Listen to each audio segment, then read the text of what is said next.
Štai tokios sruogos yra viskas, kas liko matoma iš Paukščių tako žvaigždės. Maždaug prieš 7000 metų ši žvaigždė sprogo, supernova, palikdama Šydo ūką.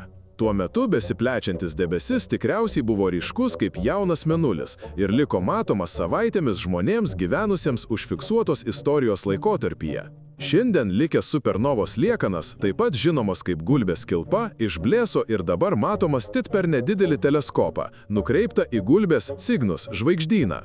Tačiau likęs Šydo bukas fiziškai yra milžiniškas ir nors jis yra maždaug 1400 šviesmečių atstumu, jis dengia daugiau nei 5 kartus didesnį plotą nei pilnas mėnulis.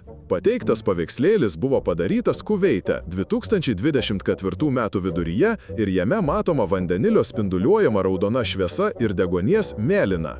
Giliai darytose viso Šydo ūkio atvaizduose, tokiuose kaip šis, argi ne nuostabus vaizdas?